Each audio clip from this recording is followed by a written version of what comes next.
Welcome back to episode 328 of the Bad Taste Video Podcast. I'm Mike. I'm here with my man Grizz, and we got a very special guest, the god of thunder himself, Mr. E.K. Wimmer. But before we get into our Halloween extravaganza with the Polonia Brothers classic Terror House, let's hit that intro. Whoop whoop.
Fucking Terror House. I've been waiting to do this movie for quite some time. I got it rather recently. I do have a VHS of this. This is a little bit of, I guess, the topic of debate right now on IMDb, and the Polonia book, right, even says 1998. Radon, what do you got over there? Yeah, I got Monster Vision, the films of John and Mark Polonia. You can't see it because my transportation or transport skills or whatever are too powerful right now in this realm. But on the back of the VHS tape, it says 1996 on the bottom, so that's an interesting little thing. I guess we'll have to. Happy Halloween, everybody! Happy Halloween! Fucking happy Halloween! Right. We are recording this on Tuesday. If you're listening to it, it's Halloween. So happy fucking Halloween. We have E.K. Wimmer with us from the Laser Graves podcast of blood relations fame. Yes, I said fame because... Yeah, right. But we decided we'd do a haunted house flick for Halloween. Yeah. And of course, it's a Polonia Brothers movie, so we have to bring E.K. on. He is our resident Polonia historian of sorts. Yeah, I think that's true. We always have to bring him on now. And tough life, but somebody's got to do it. And right now, we are in costume, sort of. What? It's a sort of costume. Dude, I thought this was just off. Tuesday. Maybe the costume's off, man. I am joined with my partner here. With our Juggalo face paint on, finally. We've been wanting to do this for quite some time, right? Yeah, this has been an ongoing joke for a while, and it feels good, dude. It feels right. Like, I feel like this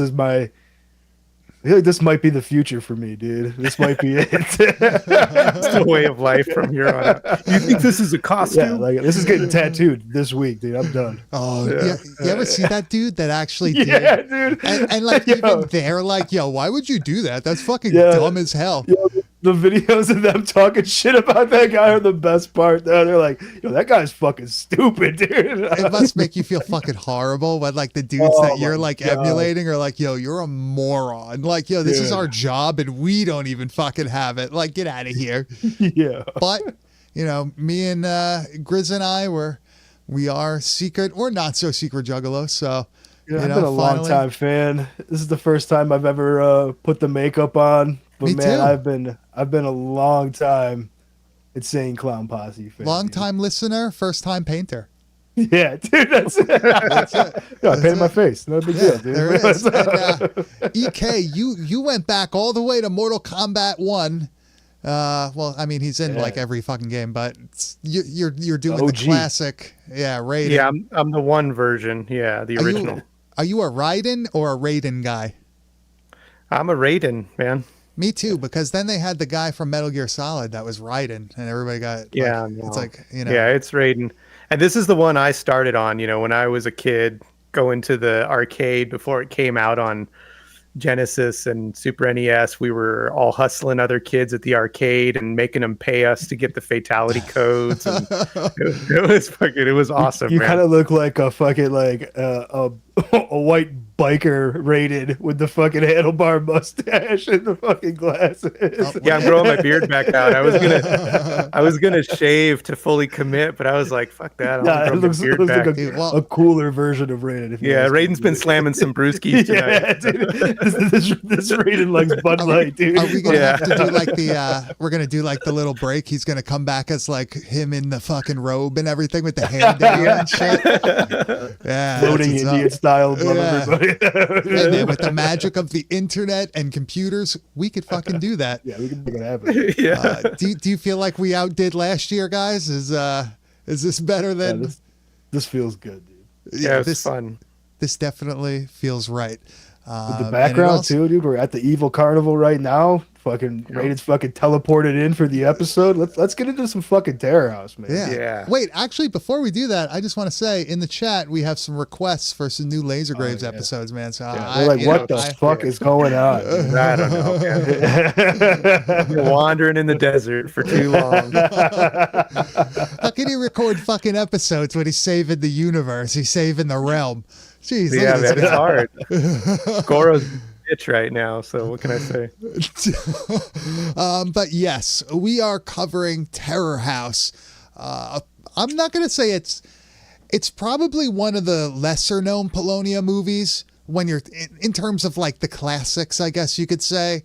This is probably the least spoken about, right? Of all like the pre-2000 stuff. What do you guys say? Like, this is more of a VHS Grail type tape than it is people like watching it and talking about it. Yeah, just the actual elusiveness of that VHS tape. Like, there can't be a lot of copies of that floating around that I've seen. I only know a handful of people that actually have a copy of it. It's also like a later release, like because of the debate we were just having there when it was actually put out. So the VHS says 96, but that tape wasn't put out in 96, right?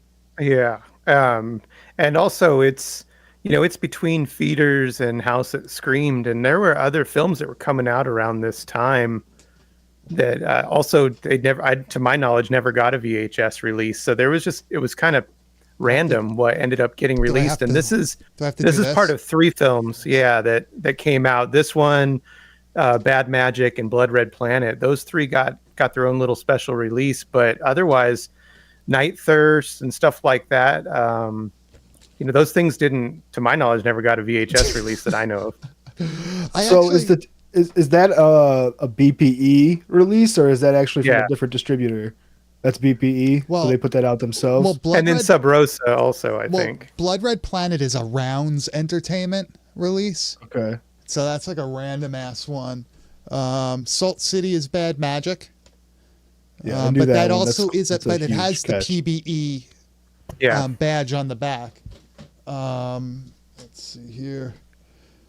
Feeders, I think, is PBE. Yeah, Feeders is straight PBE. Yeah. Terror House is PBE. Just a single release, huh? Yeah, it says PBE on this one. Yeah. Oh shit. Yeah. And of that whole era, Intercoast Dweller. You'd Blood Red Planet for sure, and then Terror House. But Bad Magic got the release, Sleigh Bells did. But then after that, there's like VHS just doesn't really happen after that. Night Thirst and all that stuff didn't come out. Yeah, we actually. Funny enough, my Polonia collection is kind of like combined with EK's at this point. He's like, here, man. Yeah. Like, I think you can like you're closer to finishing. So like, why don't you fucking... So like, what was it? Like it Kills, Camp Blood 7. Like that only got like a handful of like 50 copies or 75, 100. No, like dude, I think it was like 25. Oh, so it's even less than that. Yeah. Deadly Playthings. Yeah, I just sent those to you. You take them. Yeah. but like even like the Church of the Damned, like Sub Rosa stuff, like not many, whatever. It's fucking awesome. A lot of that stuff after Blood Red Planet and all that came out on all those value packs of DVDs that you guys know. I have a bunch, like this Fright pack right here. I don't know if you can see it because of my godly powers, but this Fright pack, this is what TerrorVision is on, or Terror House, and then Terror House also got its own DVD release. But a lot of those films that whole time, they're only on these like bundle packs, to that's how you see them. So it's really weird. It's kind of like they were getting whatever distribution they could get at that time. Silhouetted Animator. I do own Saurians. Thank you, though. I've had that one for a while. That was one of those ones that like salts. Who was it? Yeah, who was that? That was like fucking blowing him out. He had like a whole bunch. We grabbed them all. I was gonna say we bought them all out. Yeah, we got those. We got the feeders ones. Everybody. Yeah, there's two versions of feeders out there. There's like a PBE one, and then there's like a Salt City one, right? Yeah. So like, Salt was the original.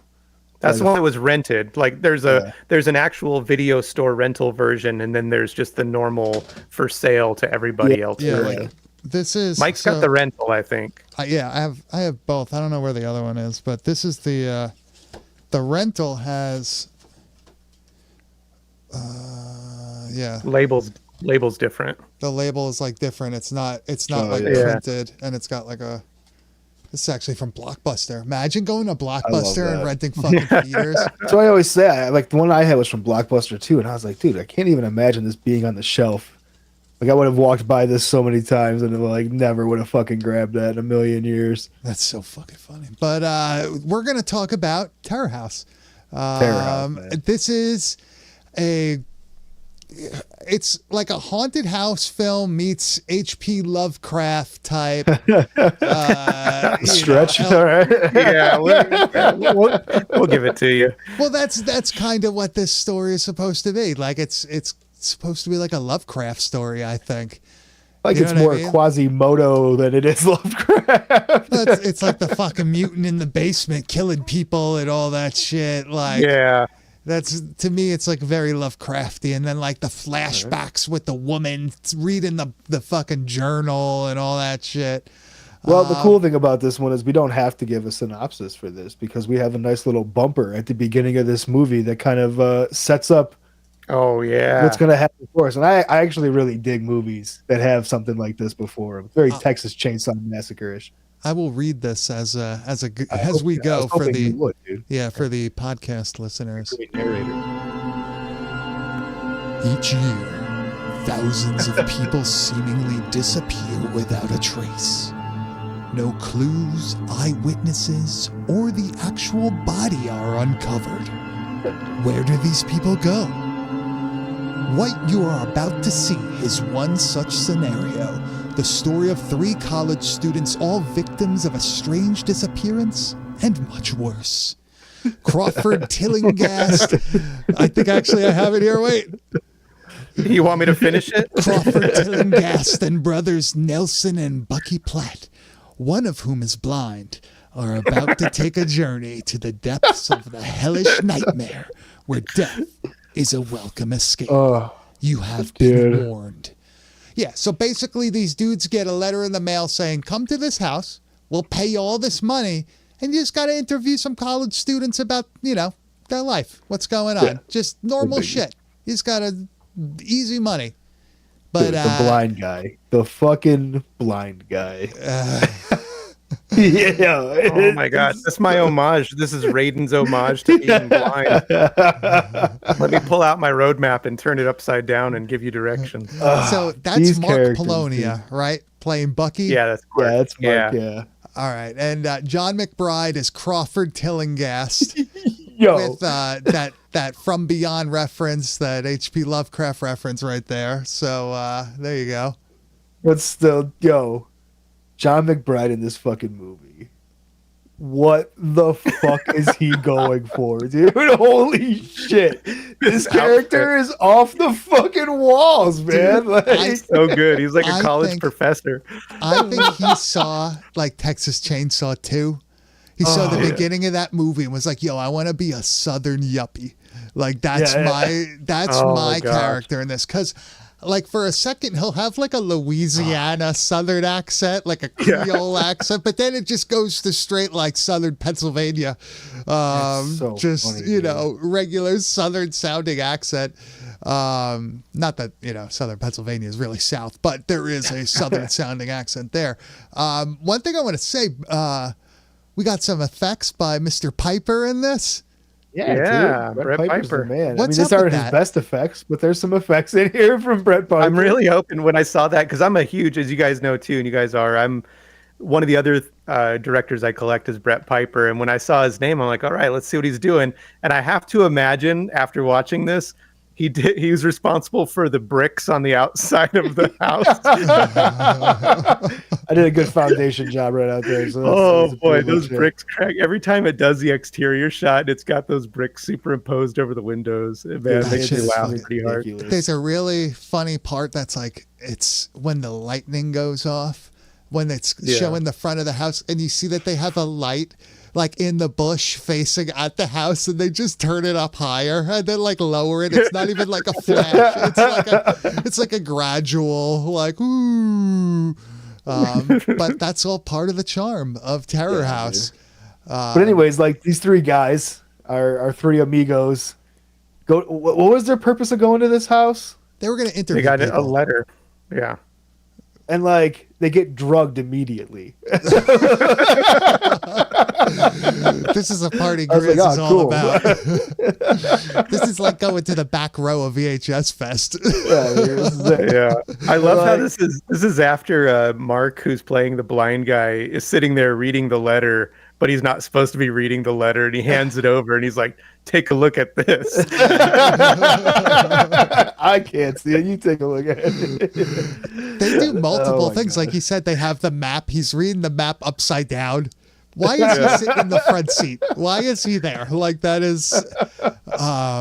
They also say at one point, like he's like, "I'm a freak."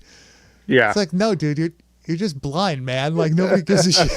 Nobody even knows. And then his response is the best, because then he says, "Bucky, you're blind, not a freak." And then he looks at him and he goes, "Is there a difference?" So before we really get into this, EK, where does Terror House stack on your Polonia list? Like, where does it sit? Well, it's got it's kind of the all-star Polonia lineup, You've got everybody, including Bob Dennis, who's so funny in this too. So I think when you get that whole group together, this is kind of the golden lineup, the cream of the crop. So it's funny.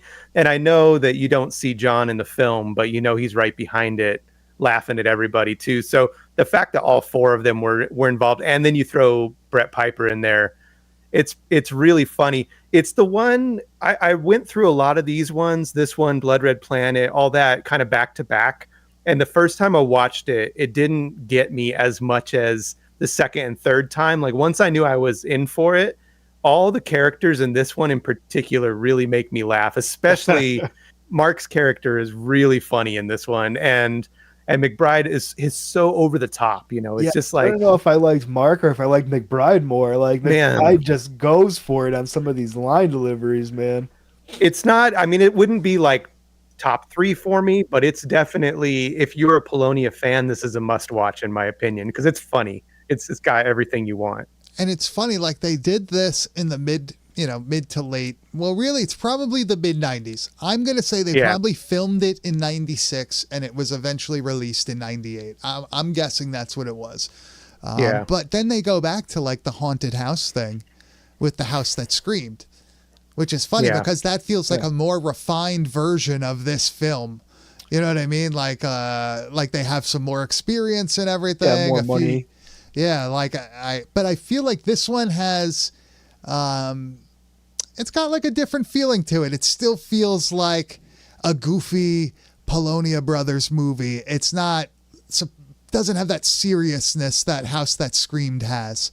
That's why I like it. That's why, because like a lot of the later Polonia stuff, it kind of falls off for me a bit. My favorite stuff is obviously with the two brothers together on screen. That's where their movies are the fucking best.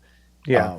But anytime Mark's on screen, you're gonna laugh your ass off. Like just the characters that he plays, his acting, his when he dies, it's always fucking amazing. I love when Mark Polonia dies in movies. He does it better than anybody.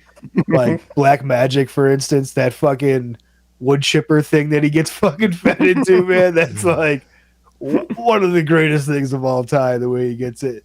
But you know, like with this one, I don't know, like it still sits in that pocket, like you were just saying, of being a goofier movie, but not like goofy in a bad way, like Polonia goofy. Yeah. Where it's not like even Bad Magic rides that line for me, man. Like they save it with some stuff, but man, that's a pretty. You guys love it, I know, but for me, that's a fucking snooze. Well, I really would say do, that like that movie would be infinitely better if they were in it. If they weren't really like behind the scenes and just in those little like sub videos that are shown and all that shit. For sure. I feel like that would actually make the movie probably a lot more entertaining if they had more of a on-screen presence. Man, yeah. Because really that's like one of the only ones where they're not the main draw, or at least one of the main characters that you see throughout the film. Yeah. It kind of, it sticks out a little bit, right? Like it's, and it's I don't know. that. It's like one of my absolute favorites, though. I know it would be great if they were in it, like on screen more. Well, because Mark's on there as like a sex worker or something like that. I remember. But other than that, I still think the actual story and everything is hilarious. And the whole guy, like, you know, taking his magic powder and then going into the astral plane to seek his revenge and going down to Jamaica or whatever to seek a voodoo. It's so ridiculous. It's so funny, man. It's like classic Polonia, but I do agree. They were cranking out a lot of movies at this time. And I know like that mask that's in Terror House, that like demon kind of mask. Yeah. That's used in a bunch of films during this time. Yeah. And I bet you the whole 96, 98 mix up is because I think that mask is used in Night Terror, or whatever it's called, Nightcrawler or something like that. Yeah, and that's and Night Thirst also. Like I think they used it a couple times, so I wouldn't be surprised if they're night crawlers. Yeah, yeah, that footage is reused. They like reused a bunch of footage during this time too, and so I think that's probably why with Bad Magic they weren't actually in it, is because they were knocking out these films so quick that they were like, "Fuck you get in here, you stand in this spot, you act," you know. Well, Bob Dennis is in Bad Magic. He's like the main bad guy, right? Yeah, he's the head of the Red Claws or whatever the hell they're the called. Guy with the leather jacket on and all that shit. He looks like So Louis funny, C.K. Yeah. But he returns in this one as Mark's brother. Fucking hilarious. Yeah, they look extremely related, right? They definitely look like they're... And Crawford is, what, just like their buddy? Yeah. Yeah, they're all just college friends, I guess, is what it says. I don't get. I mean, just dude, his acting in it. He's got like, does he have this ponytail? He feels like he feels like not a college professor, but like the teaching assistant at a college. Yeah. He's got like the fucking high-waisted jeans tucked in with the fucking button-up ponytail. Like he's fucking getting it. What's this his movie, major? Dude. What's he getting his master's in? EK. He's definitely like an English, I think, man. He's philosophy. Yeah, philosophy. Yeah. Right. Is he on the rowing team? No, I don't know. Not trying to fucking badmouth any rowers out there. It's Crawford corner our market, like Jesus Christ. The rowing team, but they do decide to take this eccentric billionaire who is head of the largest pharmaceutical company in the world or in the country. I think in the world is what they say. Yeah. That's so. Funny. First of all. If I got this offer, the dude's offering them what, 10 G's or 25 G's each? Mm-hmm. Yeah, something this guy's a fucking billionaire. It's like, yo, bro, really? That's all you got? Come on. I'm a little more correct than that. Come on. But they accept this offer like rather blindly. Imagine receiving an email from Jeff Bezos saying you want to go you have to go interview these people in a town like fucking hours away and all that shit. Would you go, or do you think that was just like the naivety of the 90s. It reminds me of those like memes where it's like the fucking, hey, this is fucking so and so. I need $50 to fucking finish my album or whatever. Yeah, this is 50 Cent, and I need your help. That's what it would feel like. Yeah, I found that pretty funny though. Like these guys are all in. There's Yeah. nothing really like. There's nothing really like drawing them to the house otherwise. Yeah, like there's a funny connected little to scene it. though about that, the money. When you're talking about why would they do it, there's a little subtle joke that really, if you don't catch it, it's pretty damn Yeah. funny. It's when they're driving and Mark's looking at the map upside down because he's blind, and then and then Bob says, "Well, we could use that money because I could get you eye surgery." And then he goes, "I'm blind." And he goes, "Yeah, you are." Like he's laughing about it. And basically the joke is there's no hope for you anyway. I was just making a joke at your expense for being blind. I was like, oh man, it's really quick and subtle, but the writing in that whole scene is so funny. I like when they roll up to the fucking gigantic McMansion that is extremely nice, and they're like, Oh, "Ooh, yeah. spooky." It's like this. If that's a spooky house, what the fuck am I living in? Jesus, am I in the Crypt Keeper's fucking basement? Like Jesus Christ! But they go to this house. Who I don't know whose this is. It's McBride's house. Is it It's really? actually, yeah, it's mentioned in the book that the McBride family had like just put it on the market and sold it, and we're supposed to be out, I think, that day or something, and that's why they said there's no furniture in the whole house. That's why it's I empty. noticed that. That's why it's empty. Yeah. No shit. Wow, dude, that was a huge house. That was It Yeah. had the double front doors and everything. Like, you know, somebody's fucking like means business when they either have a front door that is not like rectangle shape. It's like any other shape than a rectangle, or it's a double door that they both open freely, and there's not shit behind one of them. But this is like the setup for the whole thing is like they get here, there's nobody else there, fucking empty, but they still are like, fuck it, I'm just gonna go in and Yeah, why not? yeah, why the fuck not? Like, I guess I would leave. I would be like, fuck you're that. not I staying? would be out. Fuck that, dude. I just drove there. I'd be so mad. I would be so mad. I'd be like, I just want to go home, guys. I just want to go home. That sounds like you. Yeah, see, I wouldn't be as I wouldn't say accommodating, but I wouldn't be as like forthright to just make myself at home for the night and be like, yeah, No. fuck it, I'll kick my feet up. If there's nobody there, the chances of you getting your money are slim to none. So I would immediately be mad. I'd be like, well, that's that. And was there any money there to begin with? Not that I know I of. don't think so. See, what a piece of shit. There was something was else some- there that they didn't know about. That's yeah. for sure. A fucking bottle of fucking just gonna say. cocktails that fucking knocks their asses out cold. Yeah, so they end up getting fucking drugged by it's like wine that's sitting out. There's only 2 glasses too, which is kind of funny. Like The brothers shared a glass. they knew 3 people were there, but they're like, oh fuck it, like somebody could share. I'm sure they're close enough. The setup for the movie is pretty basic, and then from here it's basically a haunted house. Not really a possession movie, but people are having like visions. Yeah, right? like dreams and nightmares, of Flashbacks. impending death and stuff like that. Which, you know, is what you would expect in such a spooky upper middle class house in the Pennsylvania suburbs. Of course. Checks out. So we keep having, I guess, flashbacks, visions, dreams, blah, blah, blah, of this woman, right? She is like an alternate main character of the movie. She doesn't really interact with them in reality, with my quotations.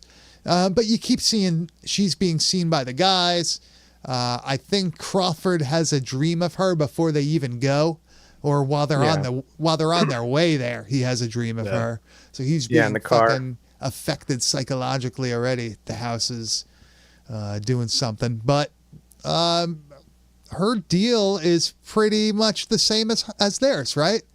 That was like the whole story that they end up seeing at the end. They get her journal and they go through it and they see like she was brought there in hopes of getting some money to do a job.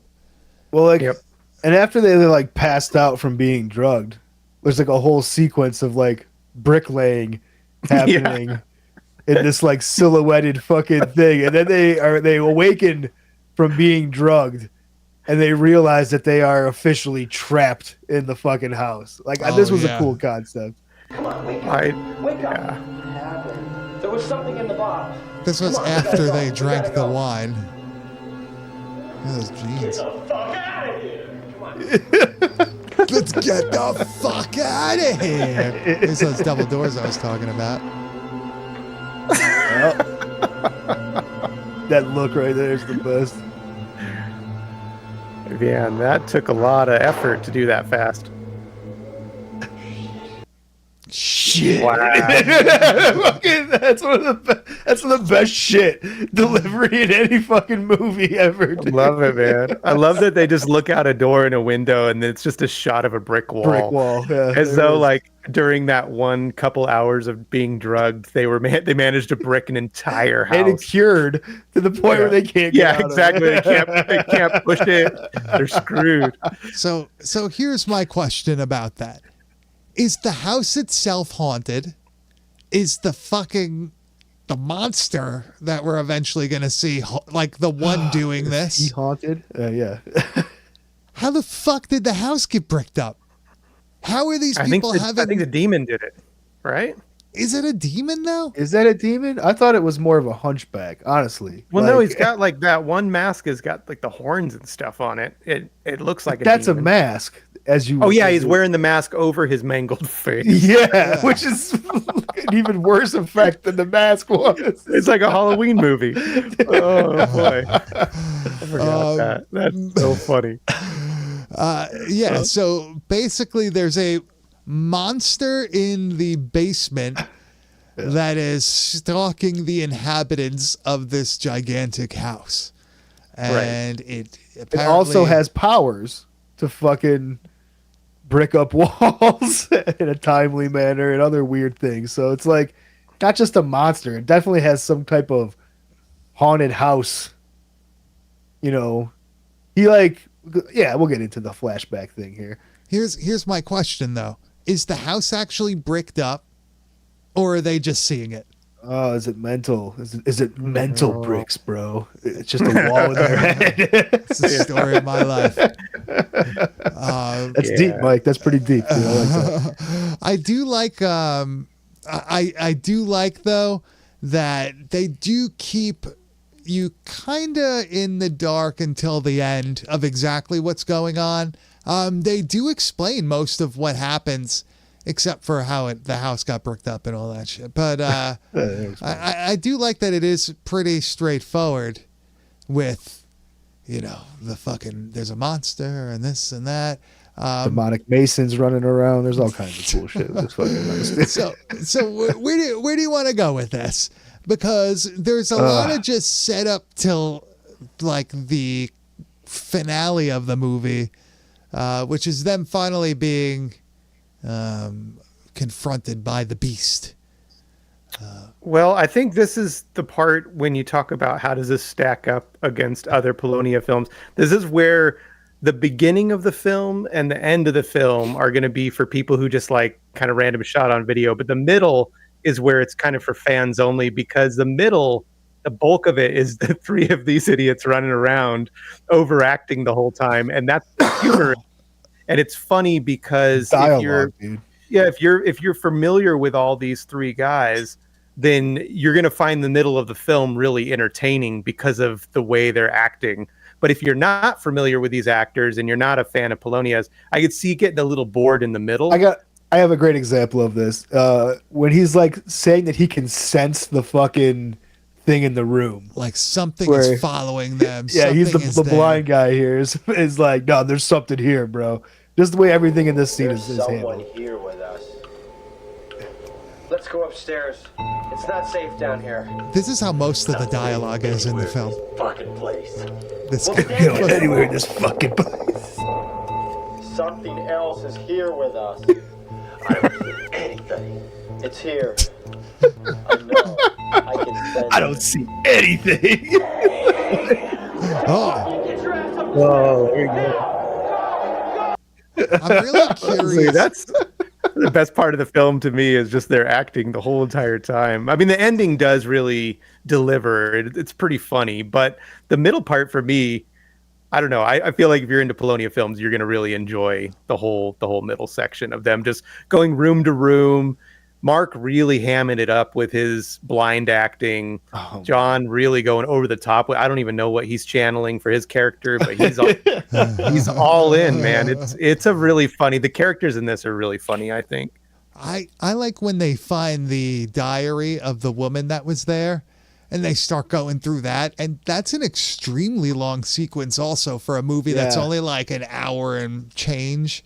That's a good good, like 15 minutes, right? 10, 15 minutes? Yeah, it's like another movie, and it's a shortened version of the movie we're watching, just with a different ending. But that's the pretty stupidest dark. part of that, though. There's one part of that I thought was so dumb, and it's where like you get like the monster vision, and like she's in the tub, and she sees the fucking monster like coming at her and shit. This is just, dude. That's like the in camera, like Her reaction The to X-ray afterwards is so nonchalant about seeing this fucking thing. She's scared, right? yeah. Okay, all right, in in shock, she's just like, not that scared. Not back to that bath scared. time, back to bath. Yeah, what the fuck's Like with what, that? bitch? I'm fucking getting out of the tub. Are you kidding me? I'm out of that house. Well, I guess she finds out that she can't leave, but So fucking funny. When I first saw that, I was like, she's just gonna continue bathing? Like that doesn't seem right. well, her story is extremely dark. Oh yeah. Like this thing fucking is stalking her. Then it like has its way with her. I was gonna say, isn't it like impregnated by? Yeah. Yeah. And she finds out she's pregnant by this thing. So she's Fuck, like, man. well, time to, Call Yeah, it a time day. to kill myself. Yeah. I've already decided. Oh, What yeah. I have to do. Monologue. And Dark. surprisingly, oh my God. not at all. I'm at peace. And she just like actually. falls out.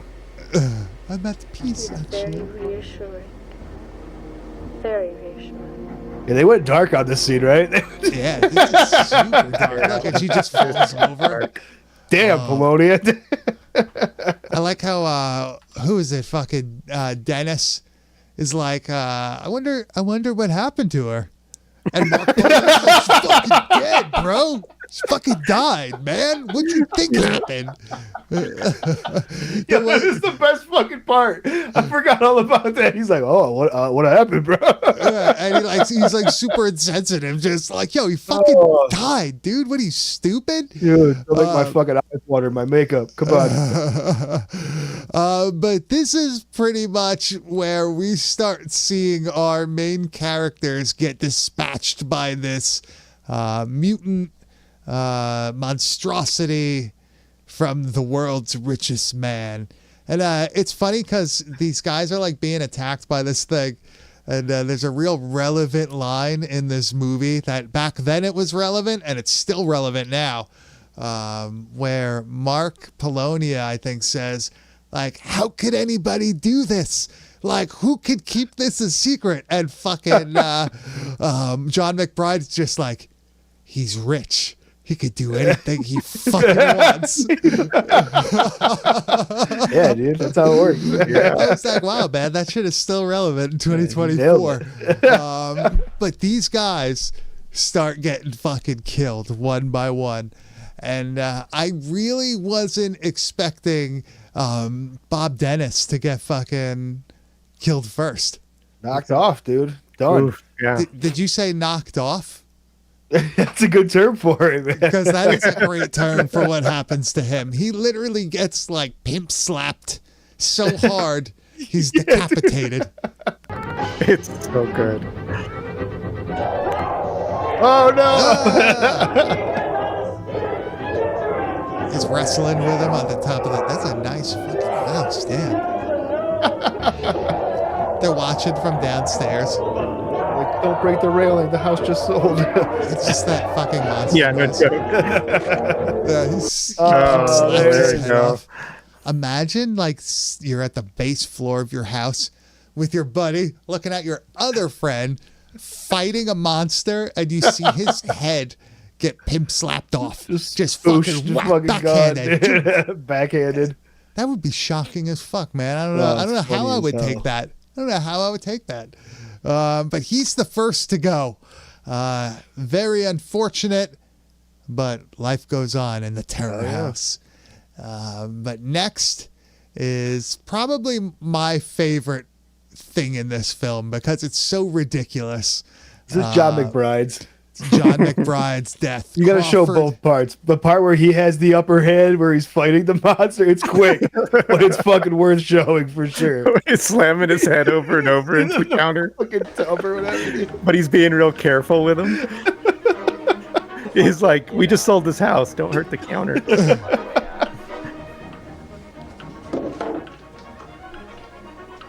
Plays a great blind guy. Look at that. Look how realistic that is.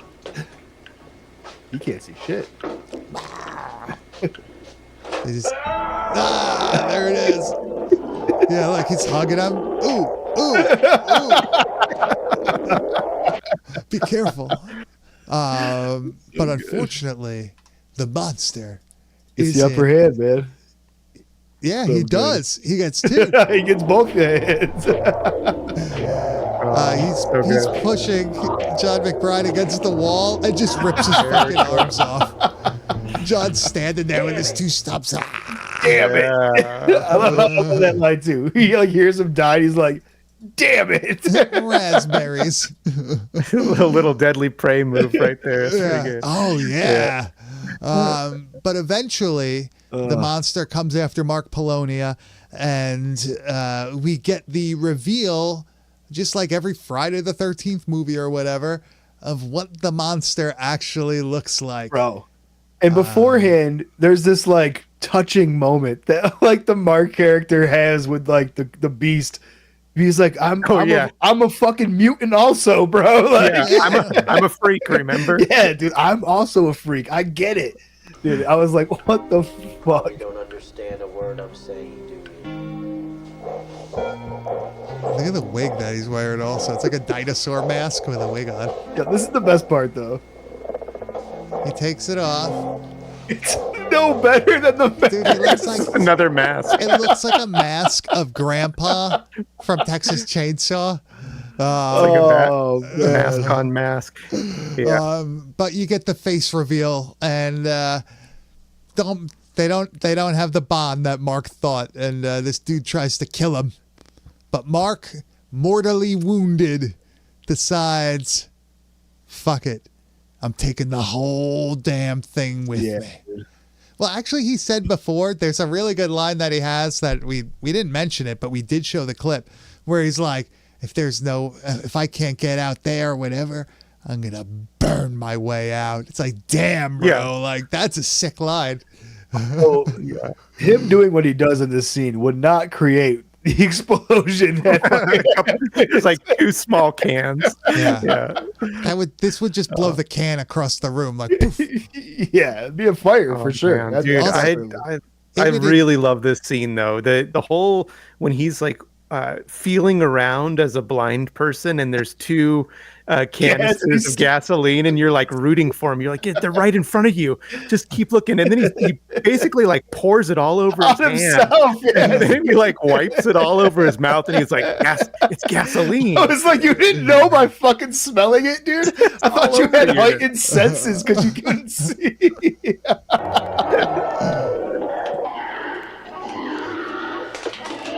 Oh, he drops the lighter, but he gets bit in the neck. Through the mask. It's an interesting choice. Yeah, that's pretty interesting, actually. Yeah. But in a final act of courage, see, it would already explode at this point. Yeah, the fumes would have fucking lit. Yeah, gotta that's put what it in, that's what like, makes it explode. Come on, we're rooting for him. Come on. Yeah, but it looks like a nuke goes off though instead. Yeah, Like, dude, it's the like the white flash. light. Yeah, it's like fucking daylight at midnight or whatever. Oh, And then you Oh, get the boy. stock firefighter footage and the house burning down and all that shit. Good. But dude. is What it the the fuck? end? Is it the end? It's definitely got a question mark at the end. It was the end. That was it. They never made a sequel to Terror I House. felt like that was Maybe the house that screamed is the sequel to Terror House. Maybe it just transferred into a smaller house. Yeah. Shaq. But- Shaq that trembled. But that was Terror House, a Polonia Brothers haunted house.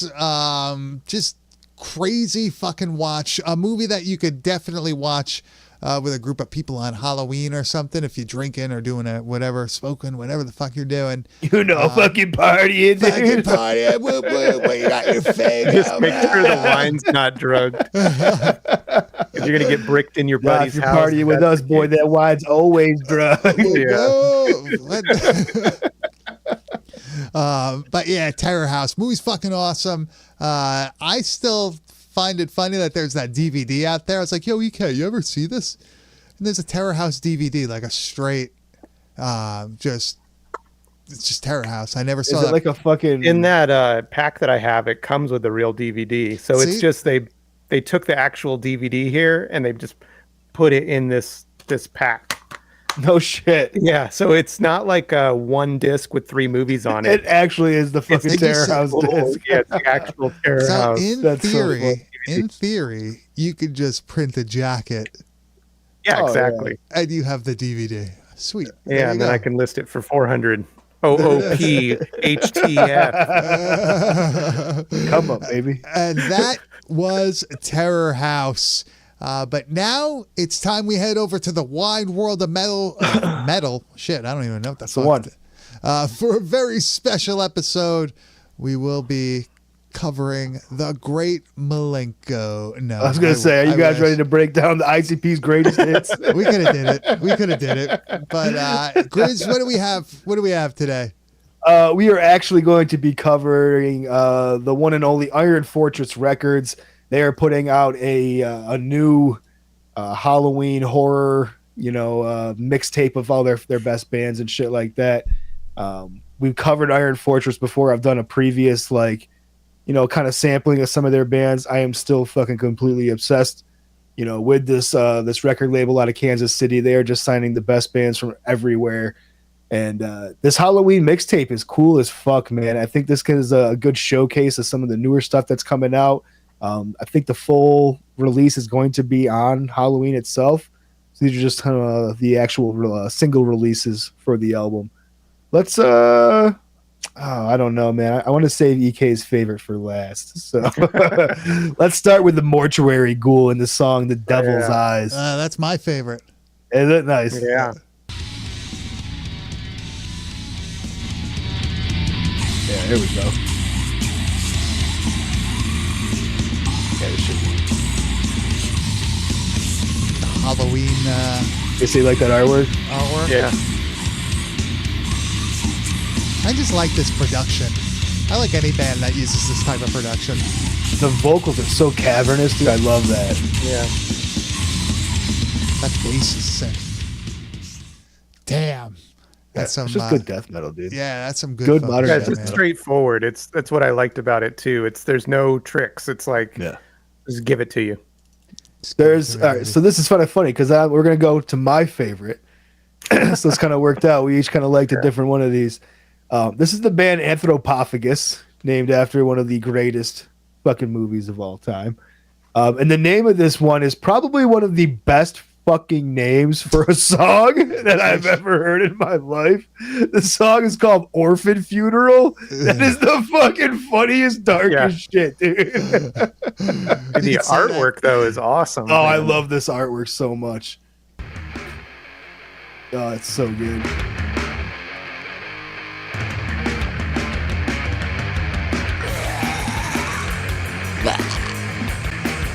I I love wish that more fucking- people did that shit. Yeah. That Nice shit. snare.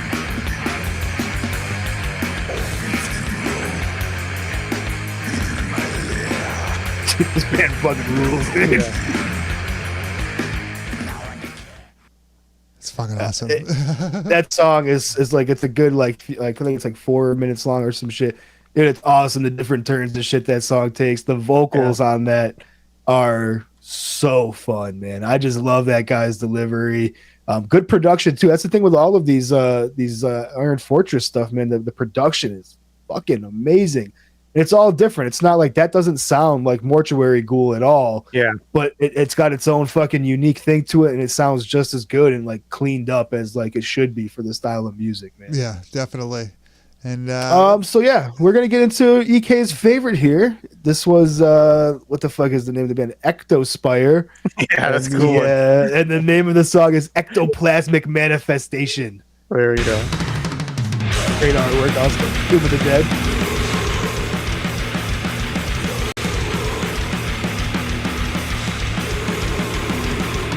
What I liked about this one is it drives, man.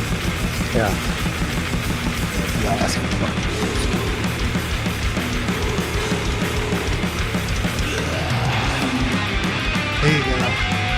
there you go.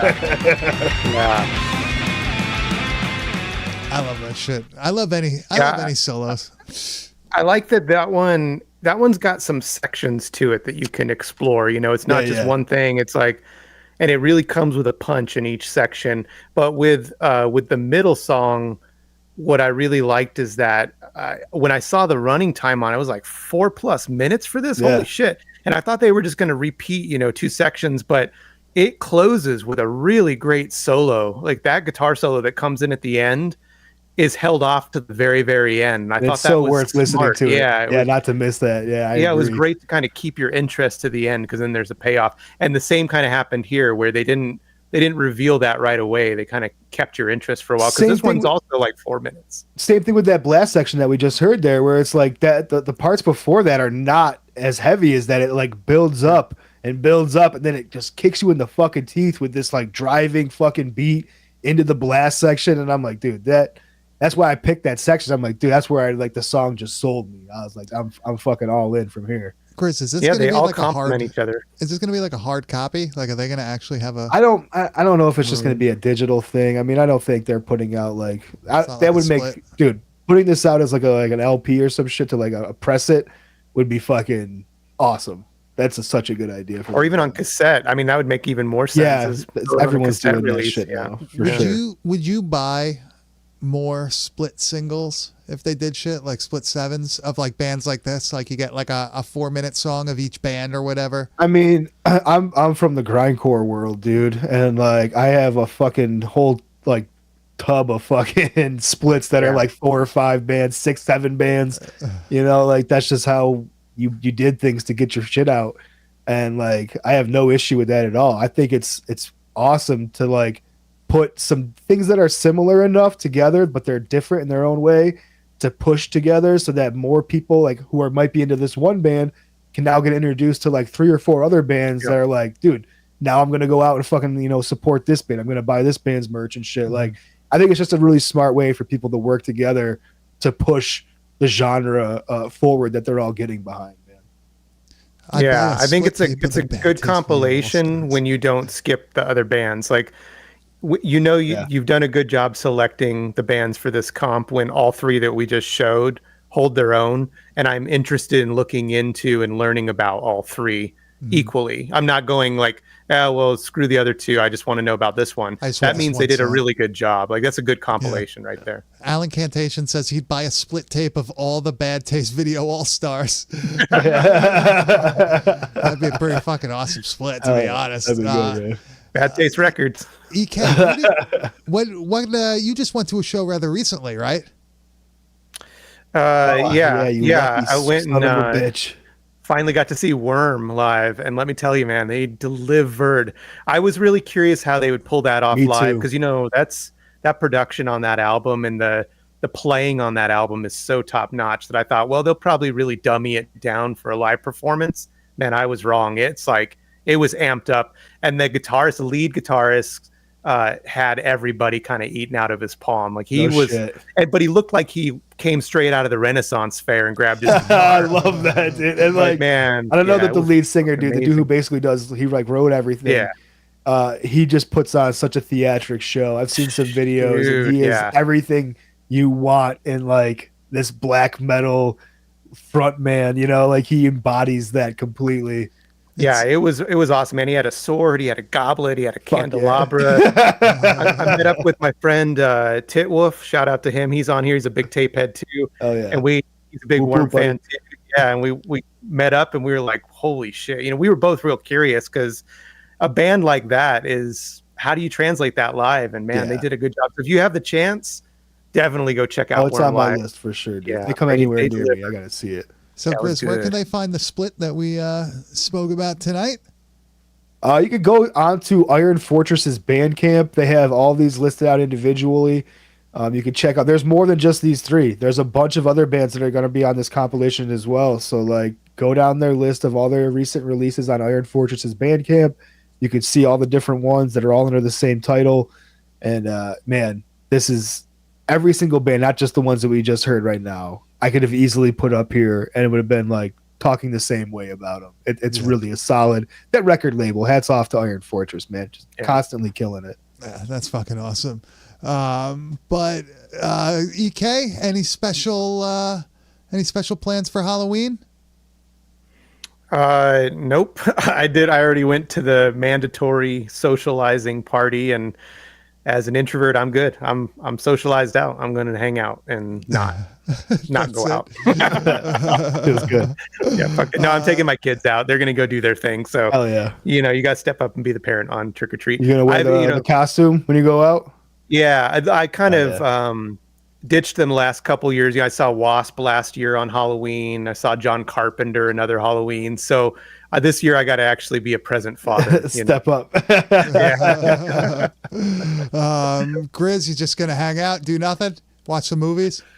No, dude, I'm fucking headed off to you're Boston. you're going to see the King. Yeah, I'm going to see King Diamond on Halloween in Hell yeah. Boston. So if you're going to be in Boston, Mass, Thursday or Friday, you want to fucking party with your boy, hit me up, dude. I'm down There you for go. a good time. There you go. EK, where can they find your stuff on the internet right now? All the stuff. Well, you can find my music at Blood Relations. I got a new EP coming out next Friday. So that's kind of the big thing that I've been working on. So 5-track EP. And that's what I've been up to. And then I get the guilt trip messages on Laser Graves. I'll have a talk-in with my partner there and see what we say. But yeah, we've taken our sweet time on a vacation for that podcast. But It's about time. Yeah, it's yeah, good, but man. no, yeah, you can check me out at Blood Relations or over at EK Wimmer. And Grizz, where could they find you? You can find me on Instagram at Kane_enabler. And you could find me at Bad Taste Video. And you can find everything we do at www.badtastevideo.com. We stream here every Tuesday night at 9 p.m. Eastern Standard Time. YouTube.com/@badtastevideopodcast. EK, I want to thank you for coming as per usual. It's a great time. We'll try to have you on again as soon as possible. We have a ton of fucking Polonia Brothers shit that we still have to go through. Believe it or not, there's more to go. We still got more, yeah. Yeah, but we got a whole stack of them. But I want to thank everybody for coming. I want to thank everybody for listening. Have a happy Halloween. Watch some good shit. Make sure you watch Ernest Scared Stupid. And we will see you next week. Whoop, whoop. Whoop, whoop. So yeah, happy Halloween.